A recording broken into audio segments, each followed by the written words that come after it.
अगर आपको भी ये गलत फहमी है ना कि आप भी दूसरों की तरह ट्रेडिंग करके सिर्फ महीने भर में अपने पैसे डबल कर दोगे, तो इस वीडियो को एंड तक जरूर देखना कि ये वीडियो आपको स्टॉक मार्केट की उन हार्श रियलिटीज के बारे में बताने वाली है जो ये स्टॉक ट्रेडिंग गुरुज आपको कभी नहीं बताएंगे, क्योंकि ये जितना इजी दिख रहा है ना उतना है नहीं। Social media is currently filled with influencers जो सिर्फ लग्जरी कार्स फ्लॉन्ट करते हैं, अपने प्रॉफिट का स्क्रीनशॉट दिखाते हैं और अपने महंगे महंगे फॉरेन ट्रिप्स का शो ऑफ करके हमें ये बताते हैं कि कैसे मैंने सिर्फ 1 लाख रुपए से 1 करोड़ बनाए, वो भी स्टॉक मार्केट से। देखो, एक चीज को अपने दिमाग में ये वीडियो शुरू होने से पहले ही फिट इन कर लेना कि 95% of the people who invest in stock market don't earn anything from it. Literally 95% of the लोग अभी लॉसेस में है। कोई अपना घर बेच रहा है तो कोई अपनी ज्वेलरी। और ये जो स्टॉक मार्केट गुरुज है ना, जो अपनी लाइफस्टाइल फ्लॉन्ट करते हैं, उनको देख के कई सारे बिगिनर्स और यंगस्टर्स उनकी तरफ अट्रैक्ट हो रहे हैं। सबको ये लग रहा है कि हम लोग फ्यूचर से ऑप्शन या फिर डे ट्रेडिंग करके एकदम बिलियनर बन जाएंगे। लेकिन एक चीज याद रखो, ये जो शॉर्टकट लेने वाले लोग हैं ना, वो सबसे पहले गिरने वाले हैं। सेबी के खुद के डेटा के अकॉर्डिंग सिर्फ 5% ट्रेडर्स कंसिस्टेंटली हर महीना प्रॉफिट कर रहे हैं। दैट मींस हर 100 में से सिर्फ 5 लोग ऐसे हैं जो स्टॉक मार्केट से पैसा निकाल पा रहे हैं। और ये जो 5% लोग भी जो अभी प्रॉफिट बना रहे हैं ना, वो उनको वहां तक पहुंचने के लिए कई सारे महीनों का लॉस सहना पड़ता है, कई सारी लर्निंग्स करनी पड़ती है। 2023 में एनएससी की एक रिपोर्ट आई थी जिसमें यह बताया गया था कि 90% जो रिटेल ट्रेडर्स है वो अपना इनिशियल ट्रेडिंग कैपिटल ही एग्जॉस्ट कर देते हैं सिर्फ 1 साल में। कोई 10 लाख लगा रहा है, कोई 50 लाख लगा रहा है, कोई 1 करोड़ लगा रहा है और सबके सब अपना पैसा खो रहे हैं सिर्फ 1 ही साल में। अब इनमें से कई सारे लोग तो बहुत ही ज्यादा ऑप्टिमिस्टिक है, उनको ये लग रहा है कि मैं अपने लॉसेस रिकवर करूंगा और ज्यादा पैसा लगा के, और इस चक्कर में वो अपने रिश्तेदारों से, बैंक से लोन लेते हैं। एंड इन द एंड उनकी हालत इतनी ज्यादा खराब हो जाती है ना कि वो अपनी जिंदगी भर की कमाई क्यों ना बेच दे, फिर भी वो इस लोन को चुका नहीं पाते। और हाँ, अगर आप ओवर कॉन्फिडेंट बनके अगर ये सोच रहे हो कि मैं उन टॉप 5% ट्रेडर्स में आऊंगा जो प्रॉफिट बना रहे हैं, तो जरा इन बातों को सुन लो। मार्केट ना बहुत सारे इंटरनल और एक्सटर्नल फैक्टर्स पे डिपेंड होता है। जैसे हर्षित मेहता का स्कैम आपको याद ही होगा। स्टॉक मार्केट बूम हो रहा था, लोग ब्लाइंडली इन्वेस्ट कर रहे थे। बहुत सारे ट्रेडर्स ने ये सोचा कि यार क्विक मनी बना लेंगे इस हर्ड मेंटालिटी को फॉलो करके, बट जैसे ही ये स्कैम एक्सपोज हुआ, पूरा का पूरा मार्केट क्रैश हो गया और कई हजारों लोगों ने अपनी एंटायर लाइफ सेविंग सिर्फ एक ही रात में गवा दी। एक और एग्जांपल आपको बताता हूं, 2020 के कोविड क्रैश के बाद जब मार्केट ऊपर जा रहा था तो कई सारे नए ट्रेडर्स को ये लगा कि यार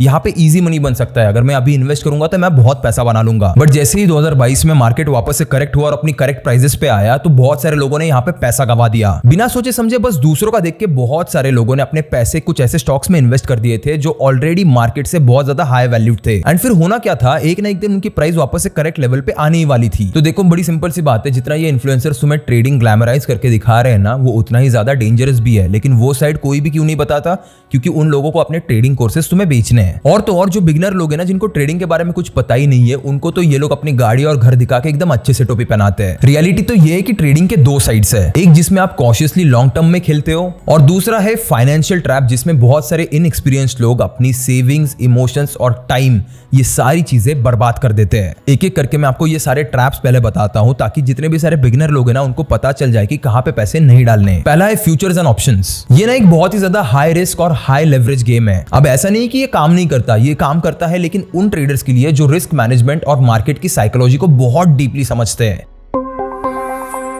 अब फ्यूचर्स एंड ऑप्शन ट्रेडिंग में ना एक बहुत सिंपल सा कंसेप्ट होता है जिसे लेवरेज कहा जाता है। इसका मतलब ये होता है कि आप छोटे से कैपिटल से बहुत बड़ा ट्रेड भी कर सकते हो, बट अगर मार्केट आपके अगेंस्ट गया तो आपको उतना ही ज्यादा लॉस भी हो सकता है। सिर्फ एक गलत ट्रेड आपका पूरा का पूरा अकाउंट वाइप आउट कर सकता है। सेबी के एक डिटेल स्टडी के हिसाब से 89% जितने भी सारे फ्यूचर्स एंड ऑप्शंस ट्रेडर है वो कंसिस्टेंटली लॉसेस में रहते हैं, और जो बचे हुए 11% लोग हैं ना, वो कई सालों से यहाँ पे ट्रेडिंग कर रहे हैं। तो उनके पास कई सालों का एक्सपीरियंस है, बिगिनर्स यहाँ पे काउंट नहीं होते। उसके बाद सेकंड चीज आती है जिससे आपको बचना है, वो है डे ट्रेडिंग। डे ट्रेडिंग ना दिखने में बहुत ज्यादा एक्साइटिंग लगता है कि एक दिन में पैसा डबल कर दूंगा, सिमिलर टू 25 दिन में पैसा डबल। बट रियलिटी तो ये है कि सिर्फ 1-2 सक्सेसफुल ट्रेड से आप इससे एडिक्ट हो जाते हो, फिर उसके बाद बहुत सारे लॉसेस होते हैं, एंड फिर आप उस लॉसेस का पैसा रिकवर करने के लिए और ज्यादा पैसे मार्केट में डालते हो। तो ये एक साइक्लिक प्रोसेस है जो टोटली हमारी ह्यूमन साइकोलॉजी पे डिपेंडेंट है। मार्केट में जो भी बंदा आपको स्क्रीनशॉट दिखा के ये बता रहा है ना कि मैं रोज इतना ज्यादा प्रॉफिट कर रहा हूं स्टॉक मार्केट से, वो कहीं ना कहीं आपसे झूठ बोल रहा है, क्योंकि हार्वर्ड जैसे टॉप इंस्टीट्यूशन के टॉप हेज फंड मैनेजर्स भी इतना कंसिस्टेंटली मार्केट में प्रॉफिट नहीं बना पाते। अब ये जो थोड़ी देर पहले मैं आपको ट्रेडिंग साइकिल के बारे में बता रहा था, जहां पे मैंने कहा था कि ये ह्यूमन साइकोलॉजी पे डिपेंडेंट होता है, वो मैं आपको थोड़ा सा डीपर लेवल पे समझाता हूं। सबसे पहले तो एक बिगिनर 1-2 ट्रेड्स जीत जाता है, उसका कॉन्फिडेंस बहुत ज्यादा बढ़ जाता है। फिर नेक्स्ट ट्रेड गलत होता है, उसे लॉसेस होने लगते हैं।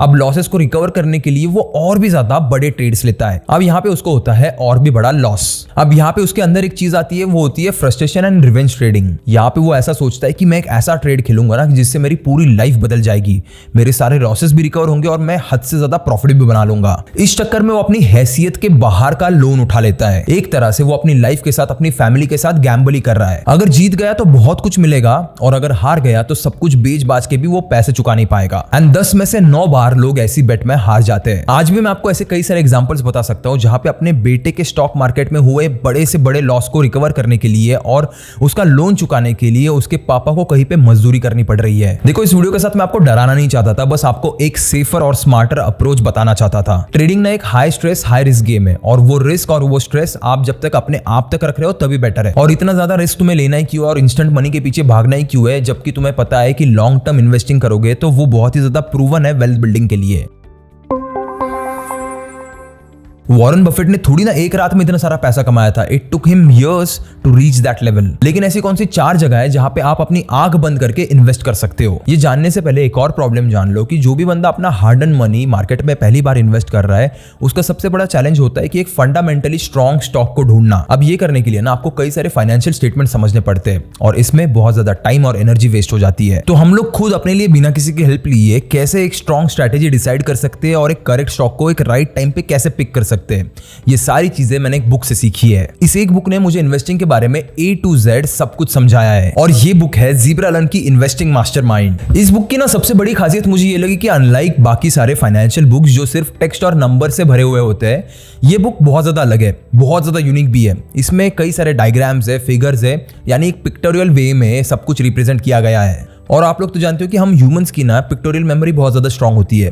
तो इस बुक को ना बस एक बार पढ़ने पे ही आपके सारे फंडामेंटल कांसेप्ट्स क्लियर हो जाएंगे। इस बुक में इन्वेस्ट करना आपकी लाइफ का सबसे बेस्ट डिसीजन हो सकता है, क्योंकि इस बुक में कुछ बहुत ही ज्यादा की कांसेप्ट्स कवर किए गए हैं डिटेल में। आपके रेफरेंस के लिए ना इस बुक के कुछ की कांसेप्ट्स मैं आपको एग्जैक्ट पेज नंबर के साथ बताना चाहता हूं ताकि ये आपकी भी हेल्प करे। नंबर 1 पेज नंबर 170 पे आपको कंपनी के फाइनेंशियल्स कैसे एनालाइज करना है ये पता चलेगा। इसमें बैलेंस शीट हो गए, इनकम स्टेटमेंट्स हो गए, कैश फ्लो स्टेटमेंट हो गए, ये सारी चीजें कवर की गई है। नंबर 2 पेज नंबर 135 पे आपको कंपनी के एनुअल रिपोर्ट्स कैसे पढ़ने हैं वो समझाया गया है। उसके बाद किसी भी स्टॉक की इंडस्ट्री को कैसे इवैल्यूएट करना है, कैसे उनकी ग्रोथ जज करनी है based on it's competition, market size, porter forces, ये सारी चीजें आपको मिलेगी पेज नंबर 198 पे। And after that page number 356 पे आपको ये पता चलेगा कि अपने स्टॉक पोर्टफोलियो को मार्केट सेंटिमेंट्स के हिसाब से आपको कैसे मैनेज करना है। एंड लास्टली मेरा personal favourite part, page number 368 पे आपको एक 101 पॉइंट्स की इन्वेस्टिंग चेकलिस्ट मिलती है जिसे आप स्टॉक एनालाइज करते वक्त यूज कर सकते हो। ये बुक ना यार बहुत सारे रिलेटेबल एग्जांपल्स और विजुअल्स के साथ पैक्ड है।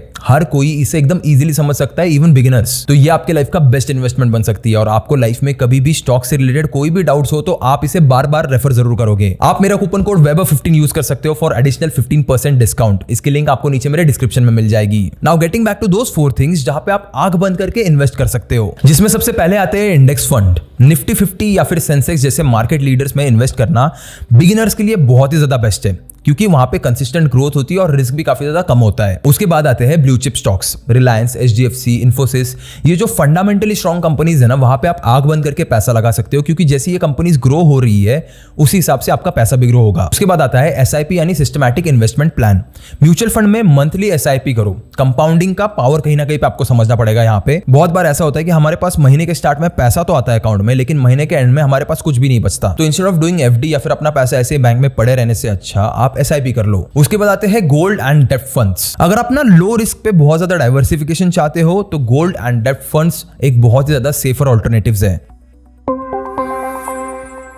अगर आप सच में फाइनेंशियल फ्रीडम चाहते हो तो आपको सबसे पहले ये जो ट्रेडिंग का इल्यूजन आपके आसपास बना हुआ है ना, उससे बाहर आना पड़ेगा। हाई रिस्क हाई स्ट्रेस वाले गेम में मत पड़ो जहां पे 95% बिगिनर्स ऑलरेडी फेल हो रहे हैं। उल्टा तुम स्मार्ट इन्वेस्टिंग यूज करो। यहाँ पे ना आपको 4 बिगिनर फ्रेंडली ऑप्शंस मिलते हैं जिनकी नोट्स आप ले सकते हो। नंबर 1 हमेशा स्टार्ट करते हुए इंडेक्स फंड से स्टार्ट करना। इंडेक्स फंड ना इन्वेस्टिंग का सबसे ज्यादा सिंपल और स्ट्रेस फ्री ऑप्शन है। ये म्यूचुअल फंड का एक टाइप होता है जो डायरेक्टली मार्केट के टॉप 50 या फिर टॉप 100 कंपनीज को ट्रैक करता है। अब ये बेस्ट क्यों है? क्योंकि ये मार्केट की एवरेज ग्रोथ का बेनिफिट लेता है। यहाँ पे ना आपको कोई स्टॉक सिलेक्ट करने की जरूरत नहीं है, आप पूरे मार्केट का एवरेज रिटर्न कमा रहे हो। यहाँ पे ना आपको खुद को कोई स्पेसिफिक स्टॉक सिलेक्ट करने की कोई जरूरत नहीं है, आप मार्केट में डाइवर्सिफाई करके पैसा लगा रहे हो और पूरा मार्केट का एक एवरेज रिटर्न जो निकलेगा वो आपको मिलेगा। दूसरी चीज, low risk and high stability. Individual fund के कंपैरिजन में इंडेक्स फंड्स बहुत ज्यादा स्टेबल होते हैं और लॉन्ग टर्म में इन्होंने बार बार खुद को प्रूव भी किया है। एंड तीसरी चीज, कोई एक्सपर्टीज रिक्वायर्ड नहीं है यहाँ पे। अगर आपको मार्केट का डीप नॉलेज नहीं है तो भी आप यहाँ पे इजीली इन्वेस्ट कर सकते हो। एग्जांपल के लिए आपको बताता हूँ, निफ्टी 50 का हिस्टोरिकल रिटर्न रहा है 12 to 14% CAGR। यानी मान लो अगर आपने 10 साल तक निफ्टी 50 में इन्वेस्ट किया होता तो आपके पैसे की वैल्यू ऑलमोस्ट 3 टाइम्स हो जाती। Number 2, invest in blue chip stocks. ये काफी ज्यादा स्ट्रॉन्ग कंपनीज होती है जिनका काफी ज्यादा स्ट्रॉन्ग ग्रोथ पैटर्न रहा है। अगर आप कह रहे हो कि मुझे डायरेक्टली स्टॉक मार्केट में इन्वेस्ट करना है तो हमेशा ब्लू चिप कंपनीज ही चूज करो। ये कुछ ऐसी कंपनीज होती है ना जो काफी ज्यादा फाइनेंशियली स्टेबल होती है, ये अपने मार्केट की लीडर होती है और लॉन्ग टर्म में कंसिस्टेंट ग्रोथ दिखाती है। इनमें रिस्क बहुत ज्यादा कम होता है और ये इनके रिटर्न जो है ना वो काफी ज्यादा प्रेडिक्टेबल भी होते हैं। अगर आपको मैं कुछ ब्लू चिप स्टॉक्स के एग्जांपल दूं तो सबसे पहला वाला आता है रिलायंस इंडस्ट्रीज, जो इंडिया की सबसे बड़ी ऑयल, रिटेल एंड टेलीकॉम सब कुछ कवर करती है। दूसरे नंबर पे आती है HDFC बैंक, जो इंडिया की टॉप प्राइवेट बैंक में से एक है। तीसरे नंबर पे आते हैं इन्फोसिस, जो IT सेक्टर के बहुत टाइम से लीडर रहे हैं। फोर्थ नंबर पे आते हैं टाटा के स्टॉक्स, जो टाटा मोटर्स हो गए, टाटा स्टील हो गए या फिर टाटा कंसल्टेंसी सर्विसेज TCS। इन सब के स्टॉक्स लॉन्ग टर्म में बहुत ज्यादा वैल्यू प्रोवाइड कर सकते हैं। आप लिटरली यकीन नहीं करोगे, रिलायंस के स्टॉक्स पिछले 10 सालों में 600% से ज्यादा बढ़े और वहीं पे इन्फोसिस का स्टॉक्स पिछले 20 सालों में 40 टाइम्स बढ़ा है। तो याद रखना, हमेशा आपको ब्लू चिप और लार्ज कैप स्टॉक्स में इन्वेस्ट करना है, फ्यूचर्स एंड ऑप्शंस अवॉइड करो। और जब भी आप कोई लार्ज कैप स्टॉक या फिर ब्लू चिप में इन्वेस्ट करोगे तो हमेशा लॉन्ग टर्म में सोचना, ये जो डेली के फ्लक्चुएशंस होते हैं ना उन पे इतना ज्यादा ध्यान मत देना। नंबर 3 पे है SIP यानी सिस्टमैटिक इन्वेस्टमेंट प्लान। अब यहाँ पे आप पूरा का पूरा पावर ऑफ कंपाउंडिंग यूज कर सकते हो। अगर आपके पास रेगुलरली पैसा आता है और आप वहां पे उन्हें कंसिस्टेंटली इन्वेस्ट करना चाहते हो तो SIP आपके लिए बेस्ट है। यानी मान लो मेरी सैलरी महीने की 40,000 रुपए है और मुझे पता है कि मेरे 10,000 तो ऐसे ही बचे रहते हैं, तो मैं इस प्लान को इजीली चूज कर सकता हूँ। यहाँ पे आपको इस चीज की गारंटी होनी चाहिए कि जितने की मैं SIP कर रहा हूँ उतना पैसा तो मेरे अकाउंट में हर महीना बचता ही है। अब SIP में होता क्या है, आप हर महीने एक फिक्स्ड अमाउंट म्यूचुअल फंड्स में इन्वेस्ट करते हो। अब इससे ना आपको मार्केट की किसी भी वोलेटिलिटी का टेंशन नहीं होता और आपका पैसा टाइम के साथ बस कंपाउंड होते रहता है। मान लो नेक्स्ट मंथ से आप सिर्फ 5,000 रुपीज पर मंथ की SIP करते हो, जिसका अगर हम लोग 12% CAGR पकड़े तो 10 साल के बाद आपके पास 11 लाख रुपए हो जाएंगे, 20 साल बाद 50 लाख रुपए और 30 साल बाद 1.7 करोड़। आप महीने का इन्वेस्ट कितना कर रहे थे? सिर्फ 5,000, लेकिन टाइम के साथ ये कंपाउंड होते होते करोड़ों में बन गए। अब SIP के ना कुछ की बेनिफिट्स होते हैं। सबसे पहला, मार्केट टाइमिंग का कोई रिस्क नहीं होता। आपका मार्केट डेली अप जाए या डाउन आपको कोई टेंशन नहीं होती। दूसरी चीज, यहाँ पे ना आपको एक डिसिप्लिन की आदत लग जाती है। हर महीना ऑटोमेटिकली आप पैसे वहां पे इन्वेस्ट कर रहे हो और कहीं ना कहीं पे आपकी वेल्थ बिल्ड हो रही है। तो ये जो एक्स्ट्रा के खर्चे हम लोग हर महीना करते हैं ना, उसे हम लोग अवॉइड करते हैं। एंड तीसरी चीज, कंपाउंडिंग। तो आप जितना जल्दी स्टार्ट करोगे उतना जल्दी आपको पैसे का कंपाउंड इफेक्ट दिखेगा। एंड नंबर 4, डेब्ट फंड्स एंड गोल्ड। अगर आप लो रिस्क और थोड़े से स्टेबल इन्वेस्टमेंट चाहते हो तो डेब्ट funds and gold is the best option for you. अब डेब्ट फंड्स क्या होते हैं? डेब्ट फंड्स में आपका पैसा गवर्नमेंट बॉन्ड्स और कॉर्पोरेट बॉन्ड्स में इन्वेस्ट होता है, जो स्टॉक्स के कंपैरिजन में बहुत ज्यादा स्टेबल रिटर्न देते हैं। एंड दूसरी चीज, हमें गोल्ड में क्यों इन्वेस्ट करना है? क्योंकि गोल्ड हिस्टोरिकली इन्फ्लेशन को बीट कर रहा है। आप खुद ही देख लो, जब भी मार्केट क्रैश होता है तब गोल्ड की वैल्यू बढ़ती है। इसीलिए आपके पोर्टफोलियो में 10-20% एटलीस्ट गोल्ड का एक्सपोजर रखना बहुत ज्यादा इंपॉर्टेंट होता है, जिससे आपके जो लॉसेस हो रहे हैं वो रिकवर हो जाए। अब गोल्ड के लिए ना आपके पास कई सारे ऑप्शन है। सॉवरेन गोल्ड बॉन्ड्स हो गए, ETFs हो गए, लेकिन इसके ऊपर मैं अलग से वीडियो बना दूंगा, कमेंट्स में मुझे बता देना। और आपको ना गोल्ड का हिस्टोरिकल ग्रोथ रेट भी बता देता हूँ। साल 2000 में गोल्ड का प्राइस था 4,400 रुपए पर 10 ग्राम्स और आज 2025 में ये करीब 90,000 रुपीज के पास पहुंच चुका है। So imagine the growth over here. अब ये तो हो गया कि आपको पैसे कहां पे इन्वेस्ट करने हैं, लेकिन कितने करने हैं ये आगे समझते हैं। सबसे पहले तो अपने पूरे पोर्टफोलियो का 50% इन्वेस्ट करो इंडेक्स फंड या फिर ब्लू चिप स्टॉक्स में, क्योंकि ये सेफ और कंसिस्टेंट ग्रोथ देते हैं। उसके बाद 30% इन्वेस्ट करो म्यूचुअल फंड्स में, जिससे आपका मंथली डिसिप्लिन बिल्ड होगा इन्वेस्टिंग का। उसके बाद आप 10-15% इन्वेस्ट कर सकते हो गोल्ड एंड डेब्ट फंड्स में, जो काफी ज्यादा सेफ होते हैं। एंड रिमेनिंग 5-10% आप एज अ कैश रिजर्व रख सकते हो अपने इमरजेंसी फंड के लिए, जो एक 6 से 12 महीने का आपको बफर लाके दे। मतलब यार, घर पे कोई इमरजेंसी आ जाए, कभी जरूरत पड़े, तो आपको आपकी जो इन्वेस्ट की हुई चीजें उनको तोड़ना ना पड़े। अब ये पूरी वीडियो देख के आपको एक चीज तो बड़ी क्लियर हो गई होगी कि यार स्टॉक मार्केट में पैसा कमाना मुश्किल है, लेकिन इम्पॉसिबल तो नहीं है। ये ना कहीं पे एक गेट रिच स्लो वाली गेम है, ना कि गेट रिच क्विक वाली स्कीम। पर प्रॉब्लम ये हो गई है कि आज सोशल मीडिया पे ट्रेडिंग को एक शॉर्टकट बना दिया जाता है। तो मेरा बस आपसे ये कहना है कि यूट्यूब पे शॉर्ट्स देख के या फिर इंस्टाग्राम पे रील देख के डायरेक्टली ट्रेडिंग के ग्राउंड में मत उतर जाना। ट्रेडिंग करते वक्त ना हमेशा अपने आप को कहीं ना कहीं पे ग्राउंडेड रखो।